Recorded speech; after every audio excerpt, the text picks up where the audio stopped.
모든 영광을 하나님께,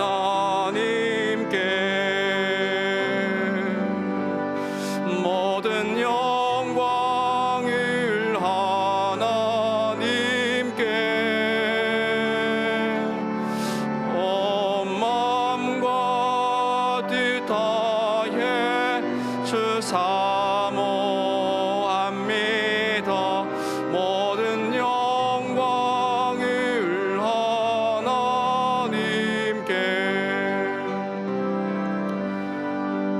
예수님 찬양 받으소서. 예수님 찬양 받으소서. 죄 사했네 우리 위해 성령 주셨네. 예수님 찬양 받으소서.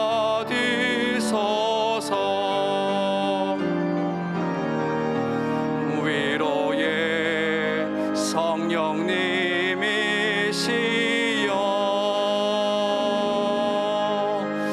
위로의 성령님이시여,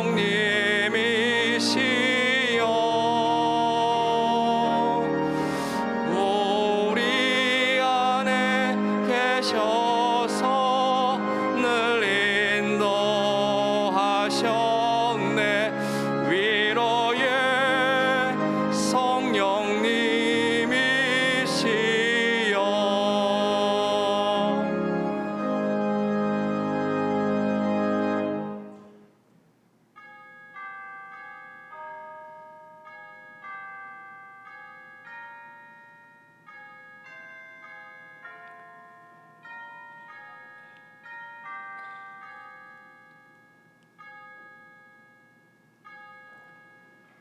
일어나라, 빛을 발하라. 이는 내 빛이 이르렀고 여호와의 영광이 내 위에 임하였음이니라.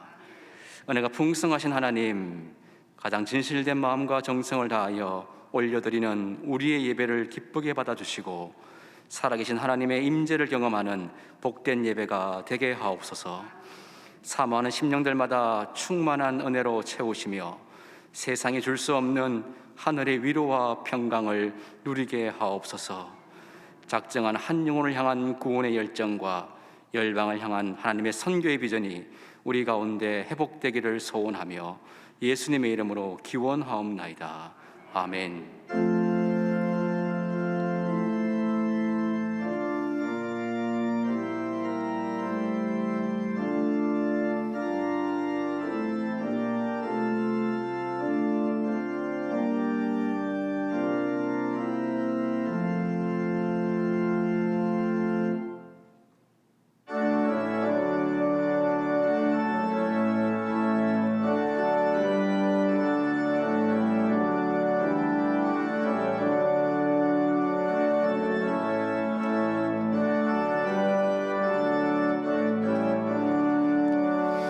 복의 근원 강림하사 찬송하게 하소서. 한량 없이 자비하심 측량할 길 없도다. 천사들의 찬송가를 내게 가르치소서. 구속하신 그 사랑을 항상 찬송합니다. 주의 크신 도움 받아 이때까지 왔으니 이와 같이 천국에도 이르기를 바라네. 하나님의 품을 떠나 죄에 빠진 우리를 예수 구원하시려고 보혈 흘려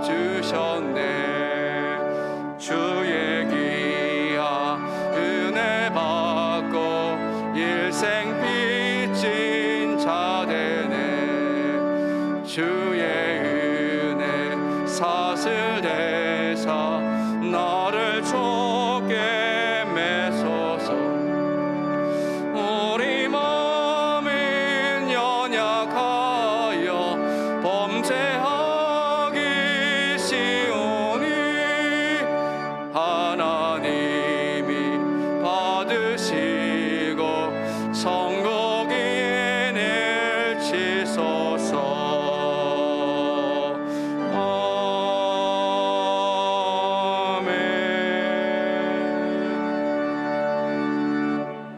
지난 한 주간 우리의 삶을 돌아보며 침묵으로 참회의 기도를 드리겠습니다.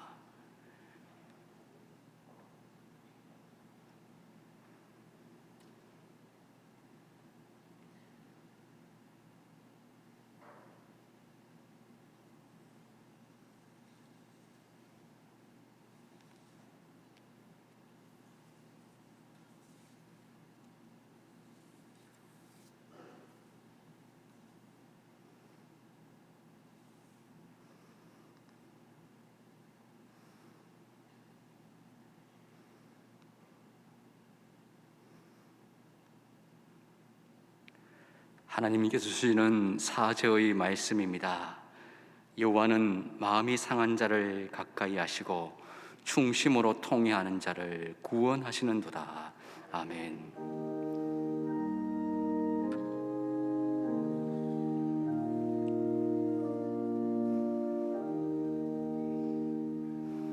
나는 전능하신 아버지 하나님, 천지의 창조주를 믿습니다. 나는 그의 유일하신 아들 우리 주 예수 그리스도를 믿습니다. 그는 성령으로 잉태되어 동정녀 마리아에게서 나시고 본디오 빌라도에게 고난을 받아 십자가에 못 박혀 죽으시고 장사된 지 사흘 만에 죽은 자 가운데서 다시 살아나셨으며 하늘에 오르시어 전능하신 아버지 하나님 우편에 앉아 계시다가 거기로부터 살아있는 자와 죽은 자를 심판하러 오십니다. 나는 성령을 믿으며 거룩한 공교회와 성도의 교제와 죄를 용서받는 것과 몸의 부활과 영생을 믿습니다. 아멘.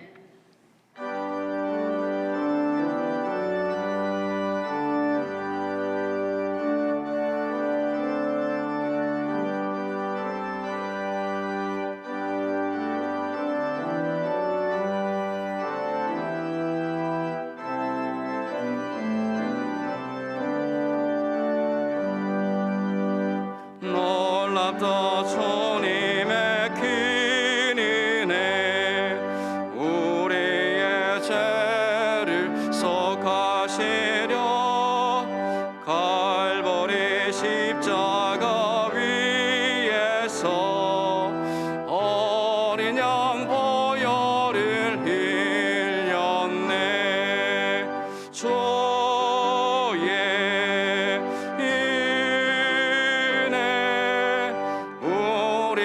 죄를 다시 썼네.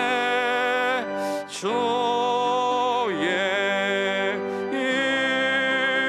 은혜 우리의 죄를 다시 썼네.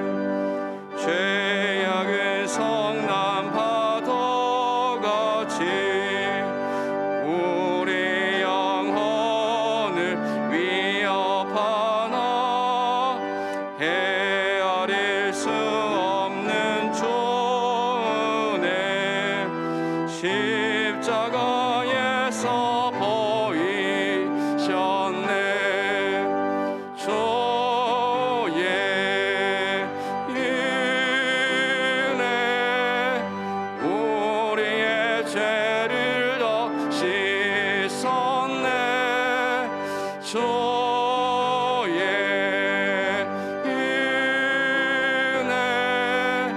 우리의 죄를 다 씻었네. 죄악에 물든 영혼들을 주께서 피로 씻으시네. 지금도 흐르는 그 피에 눈보다 더 이게 씻으시네.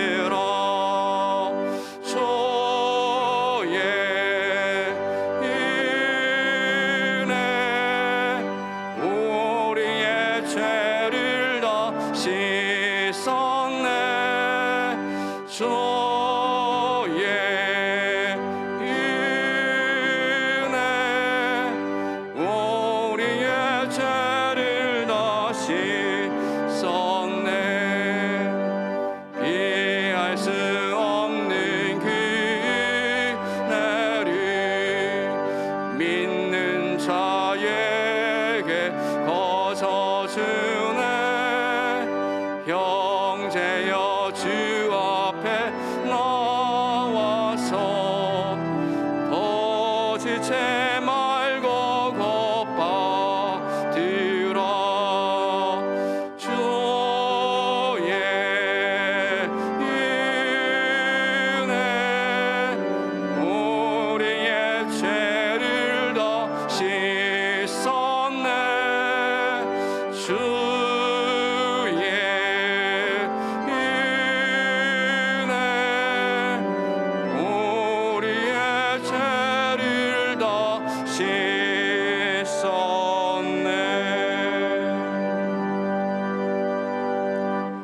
이 시간 교회 공동기도 제목으로 함께 기도드리겠습니다. 첫 번째, 시국에서 사역하고 계시는 이바나바 김소피아 선교사님, 문서 사역과 캠퍼스 선교를 통해서 대학생들을 제자로 세울 수 있도록. 두 번째, 주기도문을 통한 중보기도 1기 훈련생들이 목회자와 사역을 위한 기도의 정병으로 훈련받을 수 있도록. 세 번째, 단계적 일상회복 정책이 효과적으로 시행되어서 경제 활성화 및 국민 건강이 보호받을 수 있도록. 네 번째, 담임 목사님의 영육간의 강건함과 가정과 사역을 위해서, 그리고 말씀 전하시는 나영한 목사님을 위해서 함께 통성으로 기도하시겠습니다. 하나님 참 감사합니다. 주의 성령의 충만함이 오늘도 예배드리는 모든 삶의 현장 가운데 예배자리 위에 충만케 하시고, 이바나와 김소피아 선교사님 문서 사역과 캠퍼스 선교를 통해서 대학생들 제자로 세우며 이 땅에 잃어버린 영혼들을 주님께 돌아오게 하는 선교의 사명 감당케 하시고, 주기도문을 통한 중보기도 1기 훈련생들이 목회자와 사역을 위한 기도의 정병이 되며 주님 중보기도를 통하여서 하나님의 놀라운 역사가 일어날 수 있도록 기도의 능력을 더하여 주시옵소서. 단계적 일상회복 정책이 이 땅에서 효과적으로 시행되어서 경제 활성화가 이루어지게 도와주시고 국민 건강이 보호받으며 다시금 이 땅에 사회소망을 원하는 희망의 노래가 외쳐질 수 있도록 주님 이 땅 위에 성령의 충만함을 더하여 주시옵소서. 담임 목사님 간의 강건함을 더하시고 가정과 사회의 주의 평강의 복을 더하여 주시옵소서. 말씀 전하시는 라영한 목사님 붙드셔서 성령의 충만함 가운데 말씀이 선포될 때에 그 말씀 앞에 우리 모든 심령들이 은혜 위에 은혜를 누리게 하여 주시옵소서.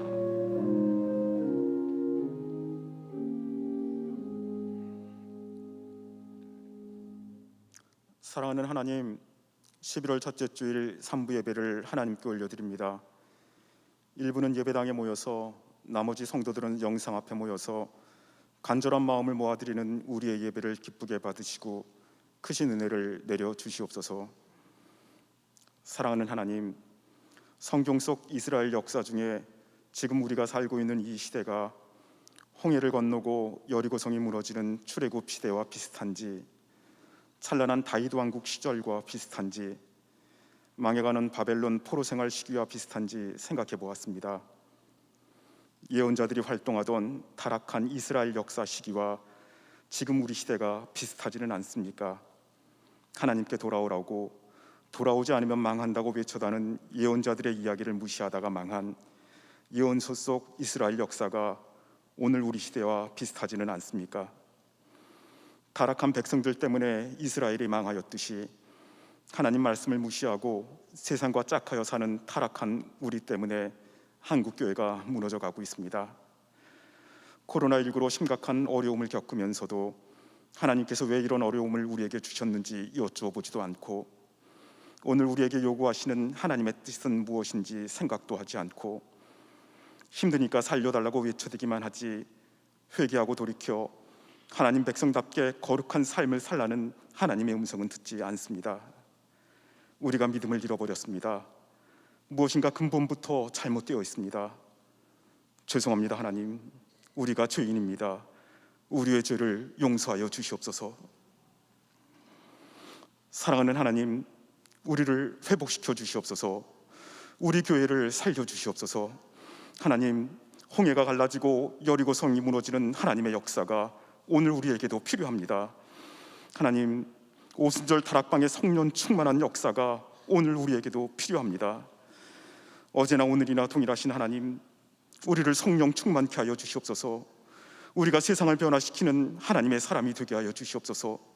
자기 십자가를 지고 주의 뒤를 따라가는 주의 제자가 되게 하여 주시옵소서.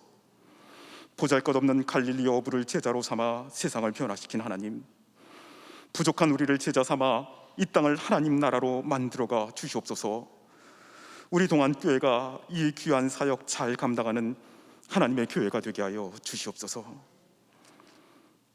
그러나 하나님, 무엇을 먹을까 무엇을 입을까 걱정하지 말라고 하셨는데 코로나19로 심각한 경제적인 어려움을 겪으니 우리가 믿음이 없어서 걱정이 됩니다. 하나님, 우리의 믿음 없음을 용서하여 주시고 먹고 마시는 우리의 문제를 해결하여 주시옵소서. 아픈 몸을 부여잡고 질병 치유를 위하여 눈물로 기도하는 우리 성도님들의 기도를 들으시고 응답하여 주시옵소서. 담임 목사님의 건강을 위하여 기도합니다. 이명으로 큰 어려움을 겪고 계시는데 하나님, 우리 목사님을 고쳐 주시옵소서. 주의 몸된 교회를 위하여, 한국 교회를 위하여서 우리 목사님 감당하셔야 할 일이 많습니다. 건강이 문제가 되어서 사역에 어려움을 겪지 않도록 하나님 역사하여 주시옵소서. 말씀을 전하시는 나영환 목사님을 축복하며 기도합니다. 무너져가는 한국 교회를 다시 세우는 데 귀하게 쓰임받는 하나님의 종이 되게 하여 주시옵소서. 오늘 우리에게 주실 특별한 말씀이 있어서 하나님께서 목사님을 보내주셨음을 믿습니다. 주의 종이 듣겠사오니 주님 말씀하여 주시옵소서. 감사합니다. 오늘도 우리를 주의 제자가 되라고 부르시는 우리 주님 예수 그리스도 이름으로 기도합니다. 아멘.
악에서 구원하소서.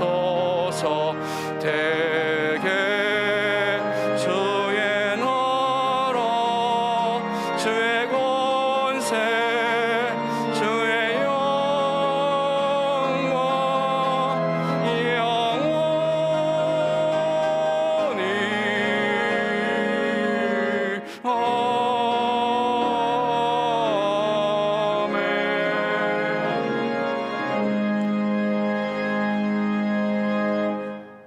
이 땅의 소망이 되시는 하나님, 오늘 이 아침도 십자가 보혈의 은혜를 힘입어 예배의 자리로 나와왔습니다. 예배 가운데 지금도 살아계시고 역사하시는 하나님을 인격적으로 만나게 하시고 말씀 앞에 믿음의 결단이 일어나며 갈급한 심령들에게 성령으로 충만케 하시어 하늘의 기쁨을 누리게 하옵소서. 하나님의 은혜가 아니면 한순간도 살아갈 수 없는 연약한 존재임을 고백드리오니 우리의 삶의 자리마다 예수 그리스도의 생명의 기쁨과 구원의 은혜로 충만히 채워 주옵소서. 우리의 일상의 삶이 하나님께서 채우시는 기적을 맛보게 하시고 주님께 받은 은혜와 축복을 우리의 도움을 필요로 하는 공동체 가운데 온전히 흘려보내는 축복의 통로가 되도록 은혜를 내려 주옵소서. 모든 상황 속에서 주님을 찬송하게 하시고 감사의 예물과 진실한 고백을 올려드리며 모든 것이 하나님으로부터 그리고 하늘로부터 주어졌음을 고백하는 하나님의 사람들이 되게 하옵소서. 이 예물이 사용되는 곳마다 하나님 나라가 이루어지게 하시고 예수님의 생명의 기쁨과 하늘 소망으로 충만케 하옵소서. 진실한 마음으로 드리는 손길마다 하늘의 신령한 복과 땅의 기름진 복으로 충만하게 채워주시기를 소원하며 예수님의 이름으로 기도드립니다. 아멘. 우리 함께 축복의 인사 나누겠습니다. 평안하세요 이렇게 할게요. 평안하세요. 네, 감사합니다. 이제 50% 이렇게 되니까요, 반가운 분들을 이렇게 많이 뵐 수 있어서 참 좋습니다. 한 번 더 할까요? 반갑습니다 이렇게 할게요. 반갑습니다. 네, 감사합니다. 오늘은 이제 저희가 특별한 순서가 있습니다. 중보기도 56기 훈련 받았던 우리 훈련 수료생들의 이제 헌신 서약을 통해서 또 16주 주간의 또 기도의 훈련 이어가도록 할게요. 자, 훈련 받으신 분들, 우리 수료생들 한번 자리에서 일어나 주시겠습니까? 예. 오른손 높이 드시고요. 제가 묻는 말에 예라고 또 강하게 그렇게 확신을 가지고 또 답변해 주시기 바랍니다. 중보기도 헌신서약. 첫 번째, 중보기도를 삶의 최우선순위에 두고 매주 1시간의 약정된 기도 시간을 확실히 지키시겠습니까? 네. 두 번째, 기도 신청 내용에 대해서는 어떠한 경우에도 비밀을 철저히 지키시겠습니까? 네. 세 번째, 중보기도 학교 훈련을 마친 후에도 일평생 중보기도 헌신자로 헌신하며 살아가시겠습니까? 네, 감사합니다. 제가 기도하겠습니다. 하나님, 중보기도 훈련을 받은 수료생들이 16주간 동안 하나님께 헌신한 대로 중보기도의 사명을 온전히 감당할 수 있도록 은혜를 내려주옵소서. 교회와 나라와 공동체를 위하여 기도할 때마다 성령께서 우리들의 마음을 붙들어 주시고 하늘문을 여는 중보기도의 능력을 체험하게 하옵소서. 삶의 현장을 하나님 나라로 만들어가는 기도의 용사로 훈련되기를 소원하며 예수님의 이름으로 기도합니다. 아멘. 자리에 앉아주시기 바랍니다. 오늘 1부부터 5부까지 말씀은 라영한 목사님께서 말씀 전해주십니다. 또 섬기시고 있는 학교와 또 청소년 사역을 위해서 여러분 중보기도 부탁드리겠습니다. 오늘은 저희가 첫째 주일로 비전 헌금과 또 우리 작정하신 선교 헌금을 드리는 주일이고요. 추수감사 특별 새벽 기도회가 이제 반이 지났네요. 2주간 은혜 가운데 잘 지냈고 이제 남은 2주간이 있습니다. 또 예배당 예배를 사모하시면서 또 함께하는 가운데 또 많은 성령이 충만한 은혜를 누릴 수 있기를 그렇게 부탁드리겠습니다. 유아 세례식이 12월 5일 주일 저녁 예배 시에 이루어지고요. 특별히 이제 코로나 시기로 이제 총회에서 만 6세 이하의 아이들까지 유아 세례가 가능하게 되었습니다. 그래서 마을과 목장에서 우리 아이들이 유아 세례에 놓치지 않도록 그렇게 건면해 주시고 또 기도로 또 섬겨 주시기 바랍니다. 수험생을 위한 학부모 기도회가 매주 목요일마다 영상으로 진행되고 있고요. 또 수능 안수 기도회는 11월 14일 주일 오후 9시에 영상으로 또 진행되고 또 11월 18일 수능 당일 기도회도 비전홀에서 수험표 시간에 따라서 기도회가 진행됩니다. 우리 시험생들이 또 좋은 결과로 또 하나님을 붙들고 승리할 수 있도록 또 기도로 또 많은 부탁드리겠습니다. 로뎀 갤러리의 더 그레이스라고 하는 그 작품이 전시되어 있습니다. 또 예배 후에 또 작품도 보시고 또 그런 친교의 시간을 또 갖기를 부탁드리고요. 담임 목사님 연구를 보내고 계시고요. 이제 영육의 강건함을 위해서 기도해 주시고 또 이명의 온전한 치료를 위해서 그런 중보기도 부탁드리겠습니다. 주보 뒤편에 자세히 나가 있는데 다음 주일입니다. 11월 14일 다음 주일부터 우리가 이제 코로나 이전에 원래 예배 시간대로 정상에 회복이 되는 시간들이 그렇게 기입되어 있고요. 그래서 주일 예배도 정상화되고 그리고 그에 따르는 교육부서의 모든 예배도 정상화를 위해서 각 부서별로 위원회별로 지금 많이 준비하고 있습니다.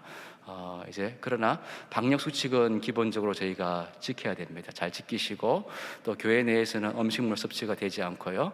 또 신방도 되고 또 소모임도 진행되지만은 그럼에도 불구하고 방역 수칙을 잘 지켜서 이어지고 있는 예배의 정상화가 유지될 수 있도록 그 원칙 속에서 또 모든 모임들이 또 예배가 진행될 수 있기를 부탁드리겠습니다. 나머지 강구는 영상으로 함께 하시겠습니다. 모든 상황 속에서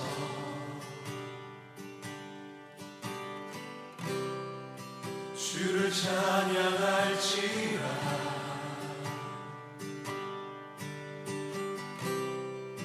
주는 너의 그 삶을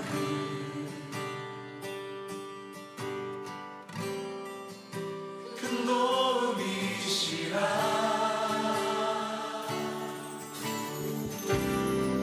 주의 얼굴 구할 때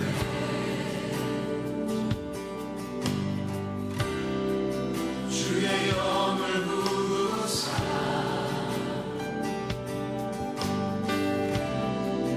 크신 사랑 안에서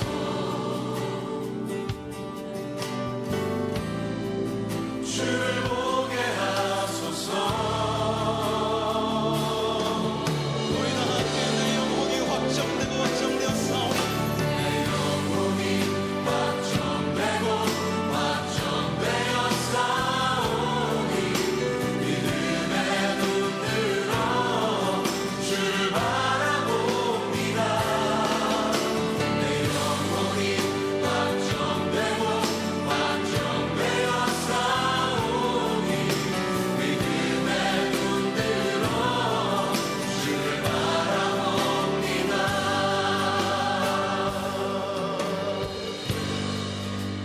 모든 상황 속에서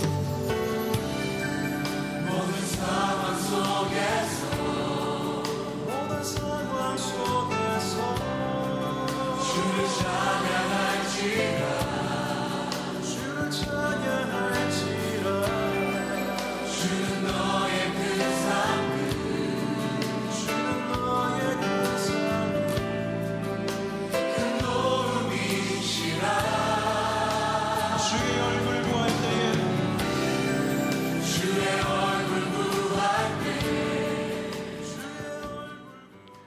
하나님의 말씀은 사도행전 11장 1절에서 18절까지 말씀입니다. 다 함께 일어나셔서 하나님의 말씀을 경청하시겠습니다. 유대에 있는 사도들과 형제들이 이방인들도 하나님의 말씀을 받았다 함을 들었더니 베드로가 예루살렘에 올라갔을 때에 할례자들이 비난하여 이르되 내가 무할례자의 집에 들어가 함께 먹었다 하니 베드로가 그들에게 이 일을 차례로 설명하여 이르되 내가 욥바시에서 기도할 때에 황홀한 중에 환상을 보니 큰 보자기 같은 그릇이 내 귀에 매어 하늘로부터 내리어 내 앞에까지 들이부어지거늘 이것을 주목하여 보니 땅에 네 발 가진 것과 들짐승과 기는 것과 공중에 나는 것들이 보이더라. 또 들으니 소리 있어 내게 이르되 베드로야 일어나 잡아먹으라 하거늘 내가 이르되 주님 그럴 수 없나이다.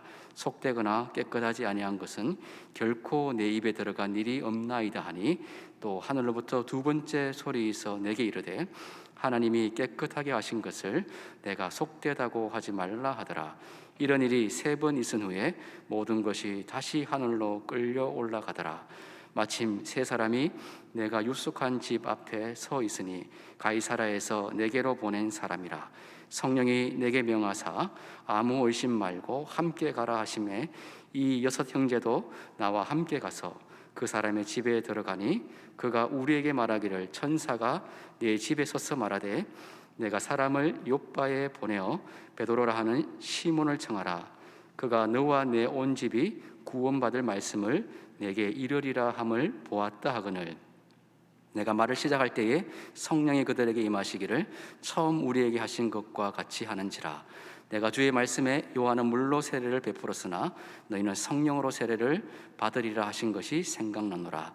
그런즉 하나님이 우리가 주 예수 그리스도를 믿을 때에 주신 것과 같은 선물을 그들에게도 주셨으니 내가 누구이에 하나님을 능히 맡겠느냐 하더라.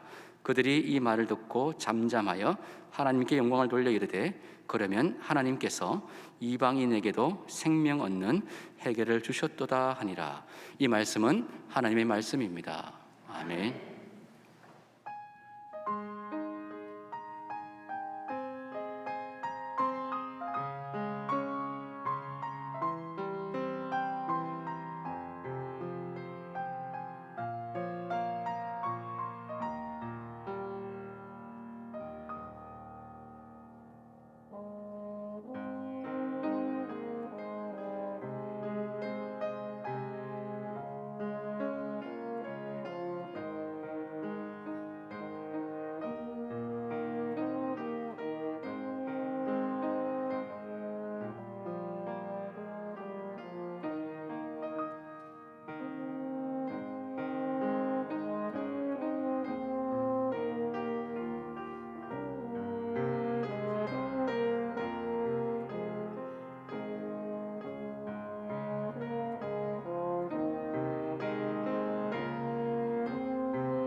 나영한 목사님 나오실 때 동안의 박수로 환영 부탁드리겠습니다.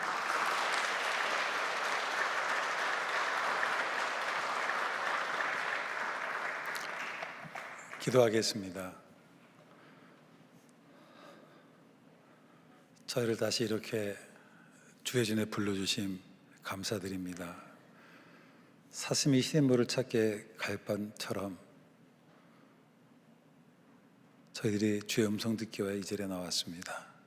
주님, 우리에게 말씀하여 주시옵소서.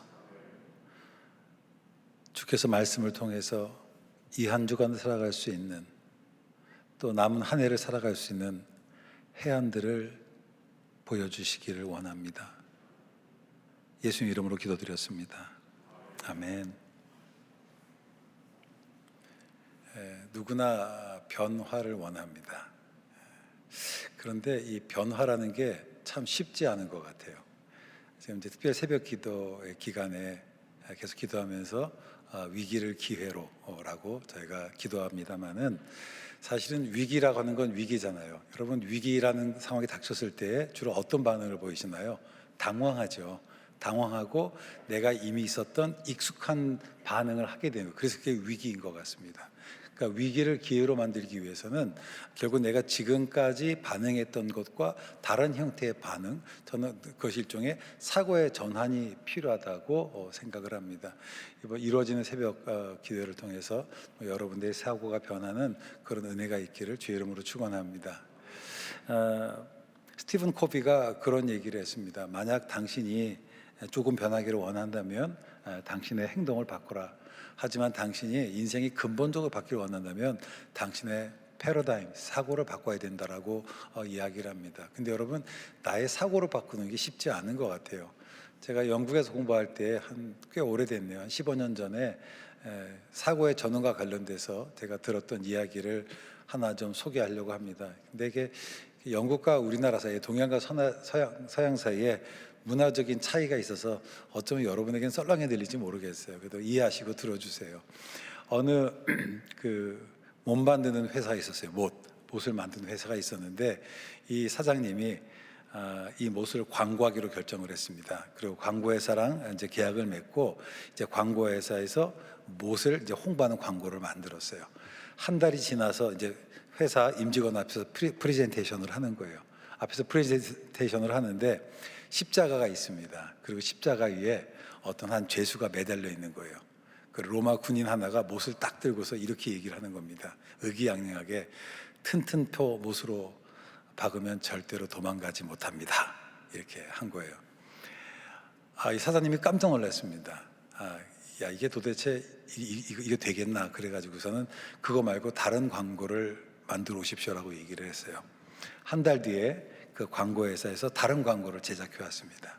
그 영상을 틀어봤더니 상황은 똑같아요. 십자가 있고 로마 군인이 있어요. 차이가 하나 있다면 십자가에 매달린 사람이 없는 거예요.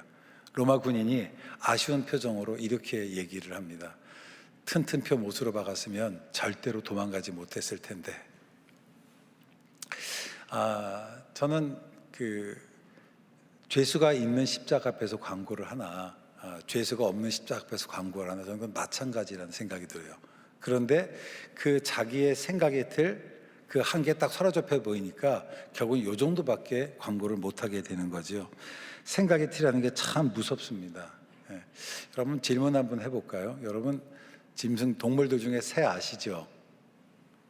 모르시나요? 왜 반응이 없으세요? 새 아시죠? 새가 만약에 정의를 내리면 어떤 걸까요? 새는 날개가 있고 하늘을 날아다니는 거예요. 우리가 흔히 생각하는 새예요. 그런데 모든 새가 다 하늘을 날아다닐 수 있는 것 같지는 않아요. 닭 어떠세요? 닭은 꿩류입니다. 하지만 닭이 하늘을 나나요? 못 나나요? 못 날아요. 여러분, 새가 헤엄을 칠 수 있나요? 없나요? 못 쳐요. 그런데 펭귄은 헤엄을 쳐요. 펭귄은 생가의 새가 아닌가요? 펭귄도 조류예요. 타조 같은 경우는 어떻습니까? 타조 역시도 날개가 있지만 하늘을 날지 못해요. 오히려 타조는 육지에 있는 대부분의 짐승보다 빨리 달린다라고 이야기를 합니다. 그러니까 새는 날개가 있고 하늘을 난다고 하는 것은 우리가 갖고 있는 기존의 고정관념과 같은 거죠. 그러니까 새가 날개가 있고 하늘을 나는 것이라 생각하면 펭귄을 못 보는 거예요. 닭을 못 보는 겁니다. 여러분, 물고기 중에 하늘을 나는 물고기가 있을까요? 없을까요? 있죠. 이제 날치가 있지 않습니까? 물고기라고 해서 하늘을 날지 못하는 것은 아닙니다. 이게 더 고정관념이라 하는 거죠. 우리가 이런 다양한 특성을 우리가 이해하지 못한 채 오직 내가 갖고 있는 이 지식을 가지고 판단하려고 하는 것들을 좀 버려야 된다라고 생각을 합니다. 그러니까 사람의 생각은 물처럼 흘러가야 돼요. 그러니까 물이 고이면 썩어가듯이 사람의 생각도 이 고이면 썩어가게 되어 있습니다. 그러니까 사고의 틀이 굳어진 사람을 비유하자면 이 철길이를 달리는 기차와 같아요. 자, 그런데 기차가 멈춰섰습니다. 아니, 철길이 끊어졌어요. 그러면 기차가 달릴 수 있나요? 없나요? 기차가 달릴 수 없는, 길이 없으니까. 그 유행가 가사 중에 그런 가사가 있지 않나요? 내가 가는 길이 곧 길이다라고 이야기를 했는데, 육지가 멈춰선 곳에서 사람들이 방황을 하고 있을 때 어떤 사람들은 배를 타고 그 바다를 건너가기도 했습니다. 제가 이제 대학에서 아이들을 가르치다 보니까 학생들 가운데 이제 졸업반이 되면은 이렇게 기가 죽는 의기소침해지는 아이들이 있어요. 대학원 진학도 잘 안 되고 취직도 잘 안 되는 그런 친구 저를 찾아와요. 대학에 처음 들어왔을 때는 아주 의기양양했었습니다. 마치 온 세상이 다 내 손 안에 있는 것처럼. 졸업할 때 보면 코가 쏙 빠졌었는데 그런 얘기를 해요. 교수님, 사박이 다 막혔어요. 내 인생이 벽밖에 없습니다. 어떻게 할까요? 그럴 때마다 저는 그런 얘기를 합니다. 야, 벽이 없으면 문도 없다. 문은 벽에다 내는 것이다. 이게 사고의 전환이라고 하는 거죠. 그렇죠? 이 생각의 전환이라고 하는 겁니다. 다윗이 그렇게 고백합니다. 내가 주를 의지하여 적군을 향해 달리며 담장을 뛰어넘나이다. 지금 우리는 변화의 시대를 살아가고 있습니다. 보통 사람들이 얘기할 때 앞으로 인류는 코로나 이전과 코로나 이후로 바뀌어질 거라고 이야기를 해요. 코로나 이후의 세계가 어떻게 될지 사람들은 예상을 하지 못하고 있습니다. 한 가지 분명한 것은 뭐냐면 세상은 전과 같지는 않을 거라고 하는 거예요. 코로나가 발생하기 전에 한참 한국사에서 4차 산업혁명이라는 것이 굉장히 이슈가 됐었습니다. 그때 클라우스 슈밥이라고 하는 사람이 뭐라고 얘기를 했냐면 앞으로 10년 후면 20년 후면 지구상에 존재하는 직업의 50% 이상이 다 사라져 간다라고 거라고 얘기를 했어요. 자, 이제 새로운 시대가 왔습니다. 철길이 끊어졌어요. 길이 보이지 않습니다. 예측되지 않는 그 시대 속에서 우리가 배워야 될 지혜는 무엇인가? 오늘 그런 관점 속에 오늘 본문을 좀 생각을 해보려고 합니다. 알란 케이라는 분이 그런 얘기를 했어요. 미래가 예측되지 않을 때에 미래를 예측하는 가장 정법은 뭐냐? 그 미래를 이끌어가는 것이다. 여러분, 새로운 환경은 새로운 사고를 요구를 합니다. 저는 한국 교회가 우리의 다음 세대가 좀 새로운 표준을 저는 만들었으면 좋겠다라고 생각을 합니다. 오늘 설교 제목이 사고의 틀을 깨면 하나님이 행하심이 보인다라는 겁니다. 오늘 읽었던 사도행전 11장은 자기의 사고의 틀에 한계에 갇혀 있어서 하나님의 일하심을 보지 못했던 예루살렘 교회가 사고의 틀이 깨지자 이제 하나님의 행하심을 보고 소위 예루살렘과 유대에 멈추었던 교회가 온 세계로 확장되는 교회사에 있어서 굉장히 중요한 전환점이 되는 그 내용이 기록되어 있습니다.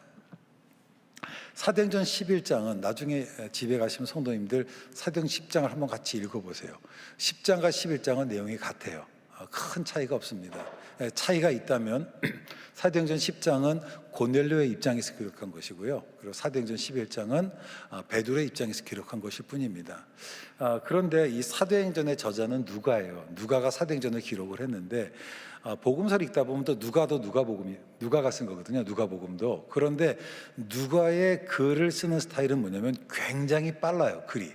그리고 중간에 생략을 많이 합니다. 그러니까 교회가 시작이 되고 나서 스데반의 죽음까지 얘기까지 오는데 불과 6장밖에 안 걸려요. 그런데 그 굉장히 속도가 빠르게 진행을 하다가 누가가 이상하게 요 사건만은 10장과 11장에 반복해서 이게 설명을 하는 거예요. 지금은 11장만 봤지만 10장 보고 11장 보면은 대부분 많은 사람들이 툭 넘어가요. 저같이 성경을 계속 본 사람도 같은 얘기잖아 그러고 넘어갈 때가 되게 많아요. 도대체 누가는 왜 이 비슷한 얘기를 반복해서 얘기를 했을까? 사도행전을 읽으면서 발견한 또 하나의 흥미로운 사실은 뭐냐면 요 사건 외에 누가가 반복적으로 기술했던 것이 있어요. 그게 바로 뭐냐면 소위 바울의 회심에 관한 내용입니다. 그것은 3번이나 반복이 돼요. 이 합치면 전체 28장에 약 한 20%가 되는 긴 부분을 이걸 지금 할애해서 설명을 하고 있습니다. 그게 왜 그럴까요? 저는 누가가 이렇게 반복되는 그 이야기를 하는 그 특징이 뭐냐면 그것은 소위 우리의 사고의 틀을 넘어서는 하나님의 새로운 일을 행하심을 설명할 때 반복적으로 사용하는 것을 봐요. 그러니까 그만큼 뭐냐면 이 사건이 갖는 중요한 의미가 있다라고 하는 거예요. 자, 본문의 이야기는 이렇게 시작됩니다. 우리 사도행전 11장 1절과 2절을 봅니다. 이렇게 되어 있습니다. 유대에 있는 사도들과 형제들이 이방인들도 하나님의 말씀을 받았담을 들었더니 2절 베드로가 예루살렘에 올라갔을 때 할례자들이 비난하여 라고 되어 있습니다. 여기 본문에 보면 할례자들이 지금 베드로를 비난하는 거예요. 여기서 있는 할례자는 어떤 사람인가요? 바울 서신을 읽다 보면 할례당과 무할례당 이런 얘기가 나오는데 여기서 말하는 이 할례자는 그건 할례당과는 다른 개념이에요. 1절에 보면 유대에 있는 사도들과 형제들이 이방인들도 하나님의 말씀을 받았담을 들었더니와 연결시키면 이 할례자들은 누구냐? 바로 유대에 있는 사도들과 형제들인 거예요. 소위 초대교회 성도들 지도자들이 이 할례자들이에요. 이 성경을 보면 유대인들이 자기를 구별하는 방법 중에 하나가 뭐냐면 유대인과 이방인, 할례자와 무할례자로 구별을 합니다. 유대인들은요, 아침에 일어나면 그렇게 기도를 시작한대요. 하나님, 내가 유대인으로, 이방인이 아니라 유대인으로 태어난 것을 너무나도 감사하게 생각하며 그 유대인에 대한 자부심이 굉장히 컸던 사람들이었어요. 자, 그런데 이 초대교회의 이 지도자들이, 성도들이 베드로를 비난했던 이유가 뭔가요? 그 비난했던 건 뭐냐면 우리가 성경을 읽었지만 베드로가 가이사라에서 고넬레 집에서 설교를 하고 그리고 그 집에 있었던 모든 사람들이 성령을 받았다는 거예요. 오늘 공동기도 시간에 저희가 이 바나바 선교사님과 김소피아 선교사님을 위해서 기도했어요. 이 두 분이 C국에서 사역을 해요. 그런데 우연히 이 두 분이 A국에 갔다가 A국에 있는 사람들을 전도를 했어요. 이 사람들이 예수를 믿어서 한 30명, 40명이 변화가 됐습니다. 그런데 동안교회 장들이 모여서 선교사님 호출했어요. 그리고는 야단치는 거예요. 아니, 선교사님, 우리가 선교사님을 C국에 보냈지 A국에 보냈습니까? 왜 A국에 있는 사람들에게 전도합니까? 라고 할까요? 안 할까요? 안 하겠죠. 여러분 생각해 보세요. 베드로가 설교를 했고 베드로의 설교를 듣고 고넬료와 그 집에 있었던 사람들이 성령을 받고 변화됐다면 그거는 축하할 일 아닌가요? 오히려 할렐루야 할 일이 아닌가요? 그런데 성경을 보면 이상하게도 이 초대교회의 지도자들이 예루살렘과 온 유대에 있는 성도들이 흥분했다라고 얘기를 해요. 그 왜 그랬을까? 그것은 바로 뭐냐면 그들의 율법에 어긋나서 그래요. 유대인들의 정결례법에 의하면 유대인들은 유대인이 아닌 사람과 함께 상종하지 않았어요. 함께 앉아서 음식을 먹지도 않았습니다. 그래서 유대인들이 여행할 때 일부러 사마리아를 멀리 돌아서 여행하기도 했어요. 바로 그런 틀을 가지고 지금 제자들이 베드로가 고넬료에게 했던 일들을 지금 이해를 한 거예요. 그런데 여러분 성경을 보시면 예수님께서 이 세상에서 사역하실 때 주로 비난받았던 내용이 뭔가요? 바리새인과 제사장들에게 저가 세리와 죄인들의 친구라 했잖아요. 유대인의 율법, 정결례법에 의하면 세리와 죄인들과는 함께 할 수 없는 거예요. 근데 예수님께서 그들과 함께 하시면 뭐라 그래요? 건강한 자에게는 의사가 필요 없지만 아픈 자에게는 의사가 필요 있다. 나는 죄인들을 위하여 왔다라고 말씀하셨잖아요. 즉 제자들은 3년 동안 예수님과 함께 있으면서 예수님에 대한 종교 지도자들의 비난이 잘못됐음을 알고 있었어요. 그런데 그런 제자들이 베드로 이야기를 들었을 때 자기의 똑같은 잣대로 어떻게 하는 거예요? 반응하는 거예요. 사람이 경험이라는 게 진짜 무섭습니다. 경험이라는 게 그래서 자기의 경험 가지고 자기의 어떤 그 지식 가지고 판단했던 거죠. 사람이 자기 생각에 사로잡혀 있으면 모든 것들을 자기 중심적으로 듣고 판단하게 되어 있습니다. 제가 이야기 하나를 좀 할게요. 혹시 성도님들 마징가 제트라는 만화 시리즈 아십니까? 그 만화 시리즈가 있었어요. 그때 이제 마징가 제트의 그 로봇의 무기가 뭐냐면 로켓 펀치였습니다. 그것이 한참 나왔을 때에 주로 이제 어린아이들 사이에 어떤 게 유행이었냐면 마징가 그러면 아이들이 제트 이렇게 같이 주먹을 쭉 뻗는 게 그게 유행이었어요. 어느 초등학교에 한 교사 선생님께서 부임해 갔습니다.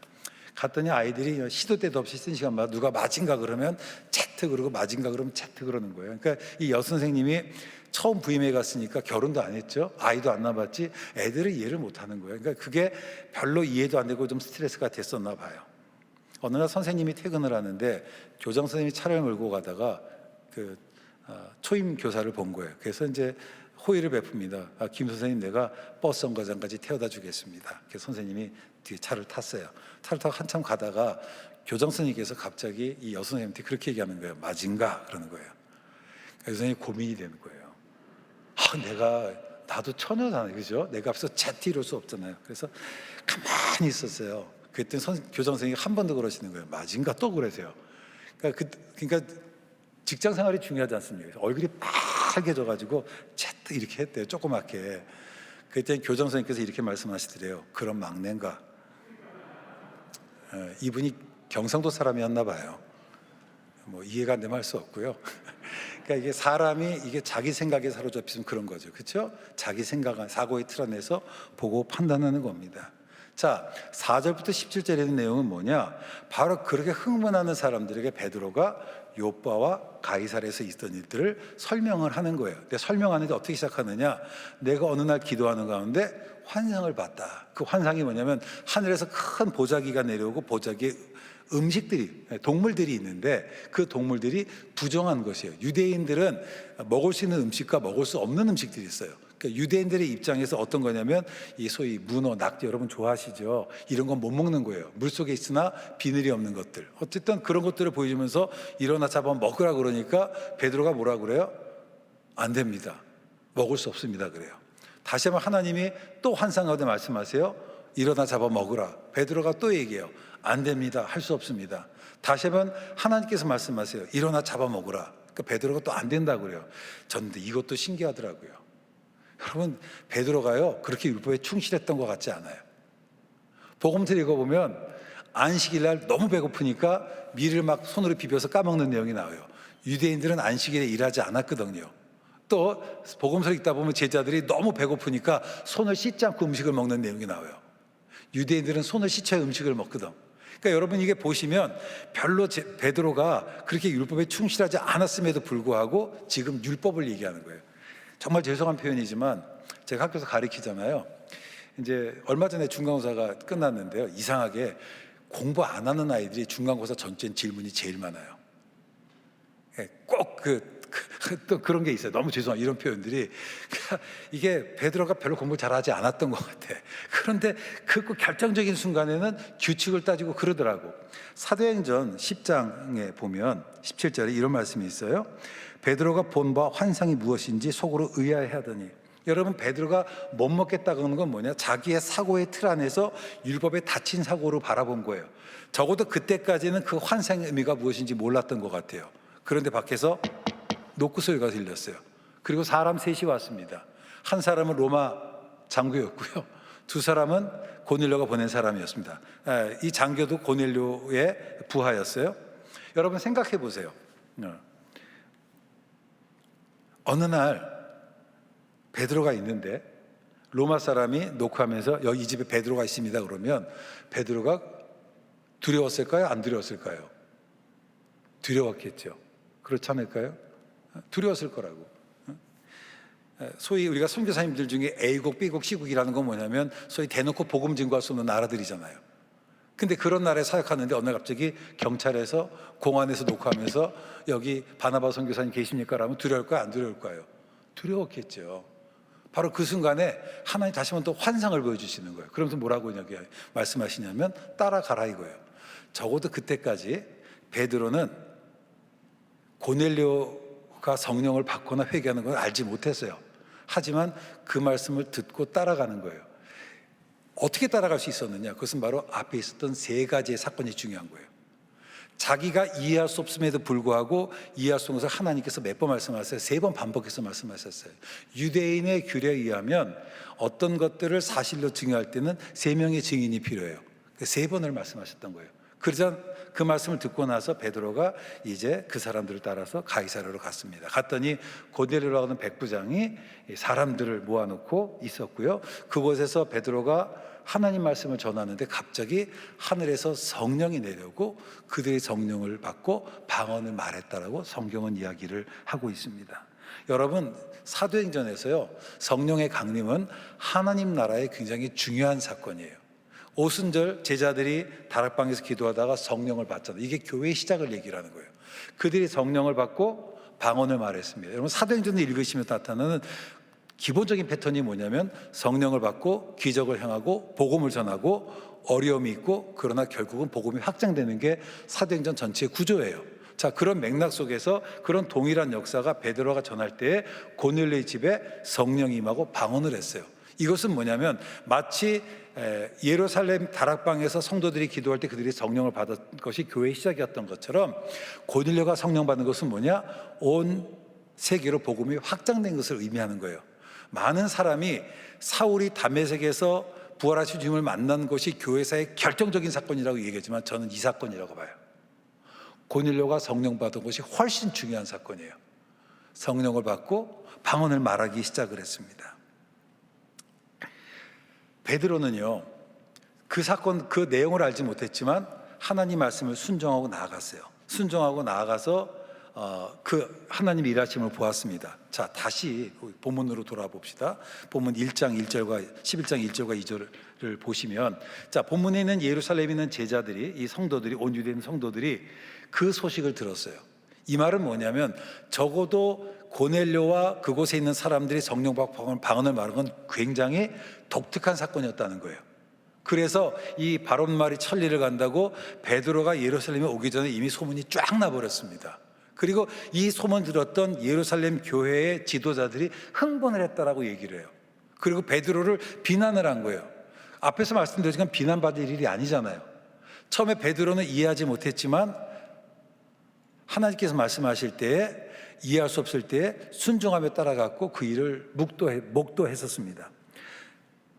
저는 이 예루살렘 교회가 이해할 수 없는 그 일 앞에 섰을 때 그들은 기다려야 됐다고 봐요. 그리고 먼저 자초지종을 들었어야 돼요. 근데 듣지 못하면 어떡하나요? 먼저 흥분을 하는 거죠. 이야기를 하는 거죠. 그랬습니다. 이게 사람이 이게 잘 이렇게 변하지 않습니다. 이게 사람이 자기 생각에 사로잡혀 있으면은 그 하나님의 일하심을 못 보는 거예요. 좀 전에 말씀드렸던 것처럼 성령의 감림과 방언을 말하는 것은 교회의 시작을 의미하는 되게 중요한 사건이었습니다. 하지만 그들은 자기 생각에 사로잡혀서 무엇이 일어났는가는 중요하지 않은 거예요. 내 마음에 안 드는 것, 무조건 싫어, 그 마음만 가지고 있었다라고 하는 겁니다. 저는 이 모든 상황 속에서 베드로가 흥분하지 않고 차근히 말하는 걸 되게 주목해 봤어요. 베드로는요 되게 다혈질입니다. 자기 기질을 조절하지 못하고요, 조금 은혜 받으면 무리를 걷겠다고 결단하기도 하고, 또 흥분해서 앞뒤 생각하지 않고 대제사의 귀를 칼로 자르는 그런 사람이었어요. 그리고 조금만 무서워지면 물에 빠지기도 하고 예수님을 부인하고 저주하는 사람이었어요. 감정이 굉장히 빠르게 반응하는 사람이었는데, 사도행전에 보시면 베드로가 일관적으로 그의 템포가 컨트롤되는 걸 봐요. 이게 베드로는 온유한 사람으로 변합니다. 이게 온유란 말이 뭐냐면 파워 언더 컨트롤이에요. 이게 자기 기질이 조절되는 겁니다. 저는 요즘은 없지만 옛날에 부흥회가 많았잖아요. 전 부흥회 많이 참석했었거든요. 그때 부흥사님들이 그런 얘기를 하더라고. 성령도 사람의 성질을 못 바꾼다고. 근데 여러분, 베드로를 보면 아니에요. 베드로가 성령을 받고 나서 그의 기질이 바뀌어요. 그의 성품이 바뀌고 그의 생각이 바뀌는 것을 바라보게 됩니다. 자, 베드로가 쭉 얘기한 다음에 17절이 핵심 구절인데요, 제가 읽겠습니다. 그런즉 하나님이 우리가 주 예수 그리스도를 믿을 때에 주신 것 같은 선물을 그들에게도 주셨으니 내가 누구이기에 하나님을 능히 맡겠느냐? 내가 누구이기에 하나님을 능히 맡겠느냐? 그제야 그들은 자기의 사고를 뛰어넘는 하나님의 무한하심, 하나님의 일하심을 깨달았습니다. 그리고 하나님께 영광을 돌렸어요. 이 사건이 초대교회 성도들의 생각을 깨게 하고 이 성도들이 온 세상으로 흩어지게 되는 계기가 되었다라고 하는 거죠. 지금 우리는 변화의 시대를 살아가고 있습니다. 기존의 사고로 도무지 안 되는 그런 시대를 살아가고 있습니다. 이때 우리에게 뭐가 필요할까요? 저는 본문을 통해서 기도가 필요하다고 봐요. 여러분 보시면 고넬료가 기도할 때 환상을 보았습니다. 베드로가 기도 가운데 환상을 봤어요. 여러분 앞이 보이지 않는다면, 여러분 내가 무엇인가 선택해야 되는데 무엇을 선택해야 될지 모른다면 멈춰서서 기도해야만 합니다. 기도하면서 유한한 우리의 인간의 사고를 뛰어넘는 그 하나님의 무한하심, 하나님의 지혜로 우리의 문제들을 바라볼 수 있어야 되는 거예요. 여러분 왜 기도합니까? 우리에게는 답이 없어서 그런 거예요. 문제를 해결할 능력이 없어서 그렇습니다. 그때 기도해야 되는 거예요. 기도는 어쩌면 우리의 가장 무기력함의 표현이자 동시에 우리가 할 수 있는 가장 최선의 표현입니다. 여러분 우리가 기도할 때에 하나님께서는 역사하십니다. 여러분 우리가 지식에 의해서 바뀌는 게 아니더라고요. 우리 지식을 가지고 있죠, 그렇죠? 근데 이 지식에서 바뀌는 게 아니라 우리의 생각 자체가 바뀌어야 되는 거예요. 그럼 어떻게 우리의 생각이 바뀌나요? 베드로를 봤더니 그가 성령을 받아서 그래요. 고넬료가 성령을 받았을 때 그의 사고 체계가 바뀌어 버리는 겁니다. 여러분 성령을 받아야 됩니다. 성령의 충만함을 받아야 돼요. 성령께서 오셔서 우리의 마음과 우리의 생각을 교정해 주셔야 돼요. 조금 더 지식을 더한다고 내가 바뀌지 않아요. 우리가 그런 건 많이 해봤어요. 지식을 더해서 바뀌는 게 아니에요. 우리의 지식 자체가, 우리의 사고 자체가 바뀌어져야만 합니다. 본문은 우리에게 말합니다. 먼저 엎드리라고, 먼저 그분의 음성을 들으라고 얘기합니다. 하나님의 말씀은 우리의 사고를 확장시킵니다. 중세가 한계에 도달했을 때 종교개혁자들은 성경을 읽고 또 읽으면서 무너져가는 그 시대에 대한 대답을 찾았어요. 우리 지난 주일이 종교개혁 기념주일이었잖아요, 그렇죠? 그래서 종교개혁자가 했던 말이 뭔가요? 솔라 스크립투라, 오직 성경으로, 성경이 답이다. 그래서 성경을 통해서 자기 안에 있었던 그런 문제들에 대한 실마리들을 찾았던 거예요. 저는 사진을 찍습니다. 여러분 사진들 찍으신 적이 있죠? 카메라로 이제 사진 찍으면 지금은 다 휴대전화로 찍지만 카메라에는 뷰파인더라는 게 있어요. 조그만 눈을 보는 게 뷰파인더인데 전 이 이름이 너무 성경적이더라고. 이게 뷰파인더잖아요.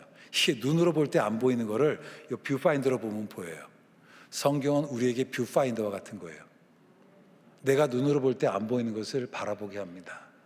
여러분 말씀으로 돌아갑시다. 성경을 펼쳐놓고 그 성경이 내 삶을 포기해 놓읍시다. 그리고 정말 부족한 것은 보충하고 지나친 것은 잘라냈으면 좋겠습니다. 여러분 사고의 틀을 깨면 하나님의 행하심이 보이는 거예요. 여러분 내가 사고의 틀을 바꾸려고 얼마나 노력했어요, 그죠? 근데 사람이 잘 안 바뀌어요. 바뀌는 건 우리가 성령 받을 때 가능한 거예요. 여러분 정말 앞으로 또 특별 새벽 기도하면서 이제 위기가 기회라고 하니까 위기를 기회 바꾸기 위해서는 여러분 성령을 받아야 돼요. 성령의 충만함을 위해서 여러분 기도하시기를 바랍니다. 우리의 생각을 뛰어넘는 새로운 일을 행하시는 하나님의 뜻을 보아야만 합니다. 여러분 길이 안 보일 때는요 멈춰 서셔야 돼요. 그리고 그분의 행하심을 볼 수 있어야 돼요. 여러분 우리 철길을 달리는 그런 기차가 되지 맙시다. 오히려 사람들이 바다 앞에서 당황하고 있을 때 배를 타고 그 바다를 건너가는 우리 개척자가 됐으면 좋겠어요. 미래가 예측이 안 된다고 그래요. 이전의 방식으로는 안 된다고 그럽니다. 저는 우리 한국 교회가, 우리 동안 교회가 새로운 시대를 이끌어가는 선도적인 교회가 되었으면 좋겠어요. 이곳에서 자라는 아이들이 정말 그런 새로운 시대의 표준을 만드는 그런 좋은 지도자들이 되었으면 좋겠습니다. 사고에 틀을 깨면 하나님의 행하심이 보입니다. 기도하겠습니다. 오늘도 묘지와도 같은 적막한 세대를 살아가는 저희들에게 주님의 말씀을 통해서 깨닫게 하심을 감사드립니다. 주님, 베드로가 기도하는 가운데 자기 지식을 뛰어넘는 하나님의 행하심을 바라보았고 그 하나님의 은혜로 사고가 변하게 되었던 것처럼 고넬료가 기도하는 가운데 환상을 보고 하나님의 행하심을 보았던 것처럼 저희들이 기도하는 가운데 우리의 사고를 뛰어넘는 하나님의 일하심을 바라보게 하여 주옵시옵소서. 길이 없다고 사람들이 주저앉아 있을 때에 그 뒤편의 역사는 하나님의 손길을 바라보며 길을 만들어낸 그런 동안의 성도들 되게 하여 주시옵소서. 예수님 이름으로 기도드렸습니다. 아멘. 함께 일어나셔서 366장 찬송하시겠습니다.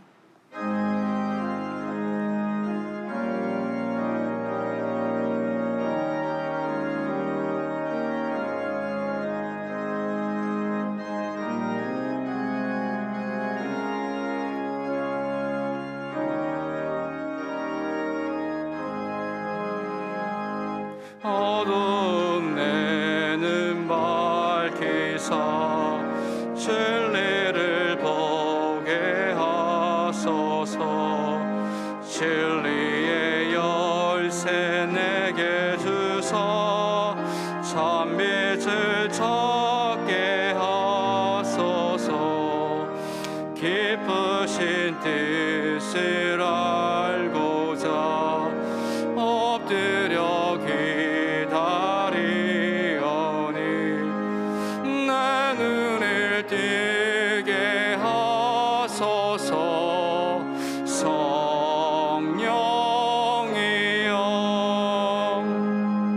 맡겨진 내게 여시사 주님의 귀한 음성을 이 길로 밝히 들을 때에 내 기쁨 한량 없겠네. 기쁘신 뜻을 알고자 엎드려 기다리오니 내 길을 열어 주소서. 성령이여 벙해진 내 입 여시사 복음을 널리 전하고 차가운 내 맘 녹여주사 사랑을 하게 하소서. 기쁘신 뜻을 알고자 엎드려 기다리오니 내 입을 열어 주소서. 성령이여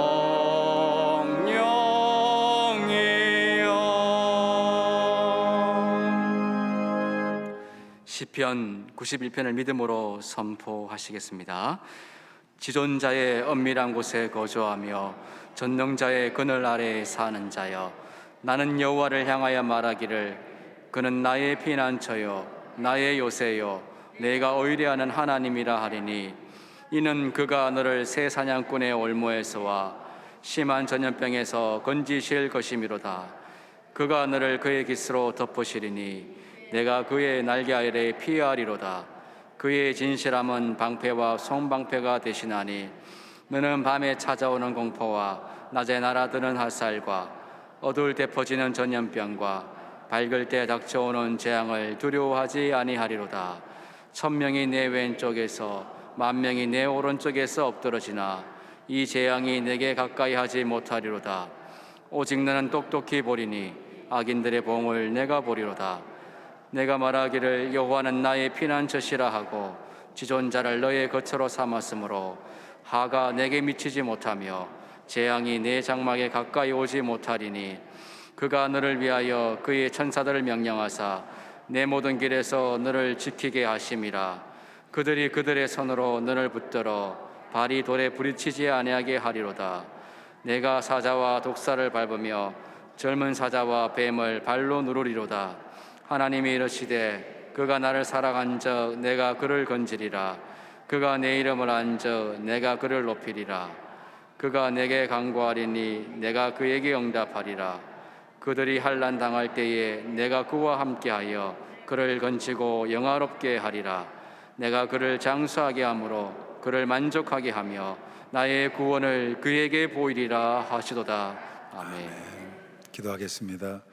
우리 주 예수 그리스도의 은혜와 하나님의 사랑과 성령의 교통 충만하신 역사가 우리의 사고를 뛰어넘는 하나님의 행하심을 바라보며 믿음을 가지고 각자의 삶의 현장에 나아가 이 땅에 하나님 나라를 건설하게 결단하는 우리 성도들이 함께 하셔서 우리 성도들을 통하여 정말 이 나라가 제사장 나라가 되고 이 시대가 회복되는 거룩한 역사가 일어나기를 간절히 축원하옵나이다.